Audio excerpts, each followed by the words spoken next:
All right, I found this box of mine from, I bought this, I think, in 98 or 99. The manual right here does say that the technology was created in 1997. So we're dealing with 90s technology. Essentially what's going to be happening is this box is going to try and figure out what the BPM is from a music source.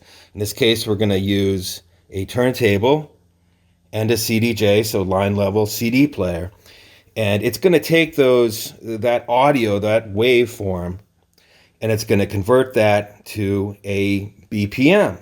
And then this is going to send that BPM information to a device like a drum machine or a sequencer, and it's going to have that device run on that BPM. This is going to be the master device in terms of the BPM, and this is going to be the slave. It's going to determine the speed, the tempo of the song right here from the audio, and then this will be taking that information and it's going to be determining what speed to run at. In this case, we're going to use a TR-505. In the manual, once again, this is the late 90s. At that time, the Roland Groove Box was a really big thing, the MC303. So it talks about the synchronization settings, moving that to slave, quasi-MIDI revolution, I remember that one. And it says you're going to basically be turning that to external. MIDI sync will be external instead of internal. I'm going to be using the TR-505, and we have MIDI sync turned on. In that case, it's all the same thing.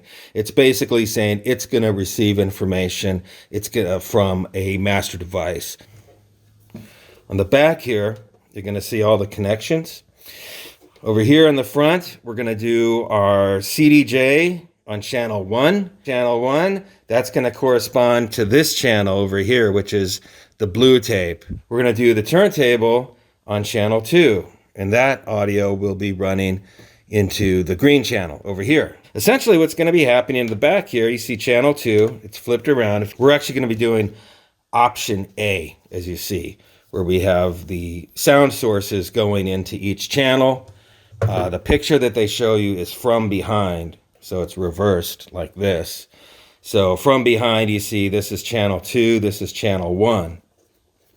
If we flip it around, channel 1, channel 2.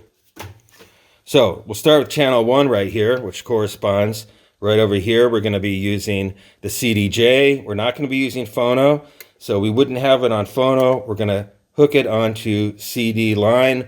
We're going to do the RCA outs of the CDJ right in here. It's going to take that information, try and determine the BPM. It's also going to pass the audio of the CDJ onto your mixer from these RCA outs.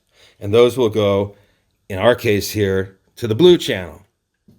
That's going to be channel 1. Channel 2 over here will be the turntable. And so as you see over here, you could have on channel 2, we could have it CD line, but we're going to hook it up, click it over to phono. We're going to do our RCA outs from the turntable right into this side, into the in. And then we're going to take RCA outs again to pass the signal on. So it's going to be taking the information from the turntable audio right in to the box. It's going to try and determine what the BPM is. And then it's going to pass the audio through again to your mixer through these RCA outs. And those will be connected to our green channel. So we'll go ahead and hook this up right now. I've already got these hooked in. So as you see, that's the out going to the mixer. This is going to be the input for channel 1 coming from the CDJ audio out, stereo outs. All right. All right, this is going to be going from the out of channel 2, stereo out, into the green channel that we have set up. This is our RCA inputs from the turntable. That's going to go into the in. We've got our sequencer or drum machine, whatever you might be using, sitting right here. We're going to do the MIDI out. Generated MIDI clock. That's going to be coming right out through the MIDI cable. And I've already got it hooked up to the MIDI in the back of the drum machine. Here's our power cable. This one's a little loosey-goosey on the power cable. Does work. Turning it on. Let's see if this works. So I remember this thing is kind of working, and I've been playing around with it, obviously. Let me move this up a little. And I would say that's the best way to describe this device, is it kind of works. Again, this is 1997 technology. You know, I remember it as kind of working and thinking it was really cool. But in the 90s, we did have a different standard than today for things along this line. So we've got a track in here. I've got it selected, by the way. So this is how you select what information to receive from BPM. You want to select over here. You want it to receive that to determine what BPM clock it's going to put out, or you want to take it from the CDJ. You hit it right here. A few other things in here. This is, you can tap along to the BPM. It works pretty good. Or you can hold it down and change the BPM manually. Once you hold it down and it goes like that, and you see that red light come up, then you can use these buttons to go down if you want to try and do things that way. The other one is this reset button. Whatever you've got as the first beat, beat one, when you're playing the track, you sometimes notice the drum machine pattern slipping from the music you're generating from the audio, and you can just go ahead and reset it and kind of do it to the beat of the sound sources of the turntable or the CDJ. This will allow you to run or pause your device, your drum machine. Let's try the CD player. We'll do that one right now. We're going to start music. It's determining the BPM, as you see. We'll see if this works. Oh, by the way, I have the output of the 90 or the 505 coming right into this channel over here. We don't have it turned up. I'll turn it up a little.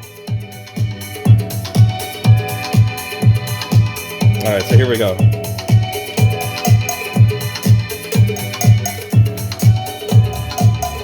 Can you hear that? That's the TR-505. Take the music down.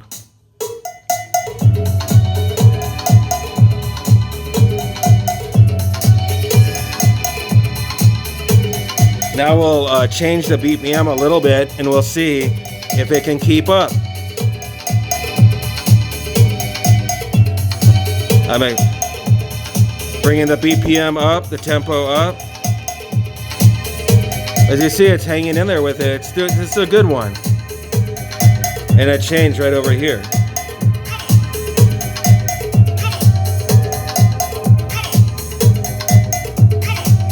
And then over here on the drum machine, you know, we could change our pattern.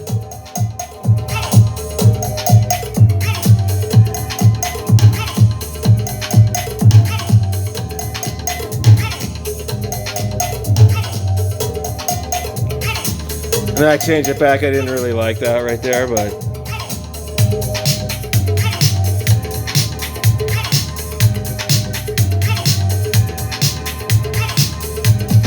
I also notice the more you use a pattern that's maybe not so everything, you know, like bass, synth line, hi-hat, snare, kick, it kind of goes along a little better because you're more accenting the music that's playing rather than competing with it like two records playing at the same time, and you don't really get into that cacophonous area.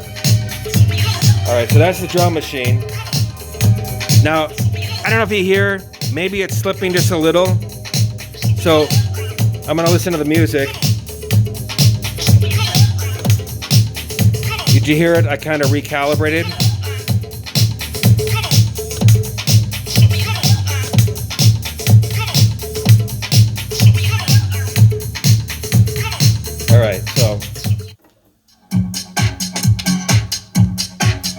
All right, so now we're playing a track on vinyl. And it determined things to be at 130.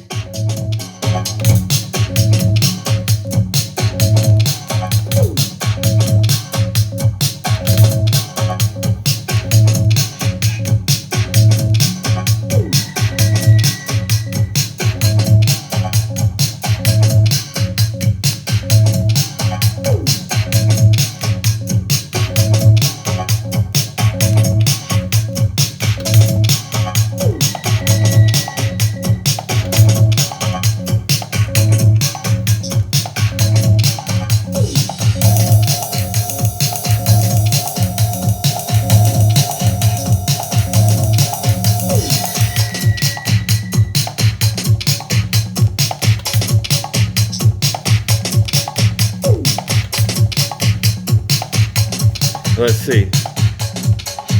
There's the record.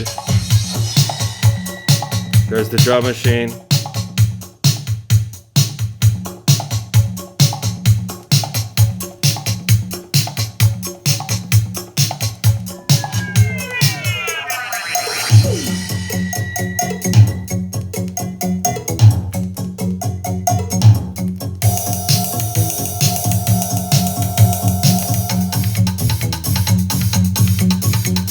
Again, there's the drum machine, getting information from over here.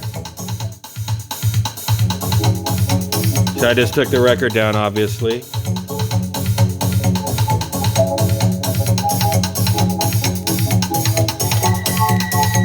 That resets it. This kind of shows you, it's a visual to show you the BPM. This little guy right here shows you, I believe, like it's trying to pull the BPM down or push it up.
So, like I said, kind of works, you know. I hear it slipping here and there. Other thing is, this is, you can pause. So, start it again. I noticed that when you start it, there's a little bit of lag. If I take this down, we'll see. See that lag? And then it starts where you set it off. So it starts where you stopped it. There it starts. You see it started in the middle of a measure or a beat. So when you do pause it, it's better to reset over here. This will reset things. So that's the better way to do it. And actually, that's probably a good way to go. Stop there. Reset it. To me, it's still not quite on the money, you know. And this is just kind of an exploring old technology kind of thing. So I've reset it again. Did you hear that lag? Obviously you did. So it's not perfect by any means, you know. It's just an interesting attempt at this whole thing. So yeah, there it is, you know. It's actually a lot of frustration. You know, it'd be interesting to hear from somebody that's using this successfully, what I'm doing wrong, or if it's just kind of quirky like that.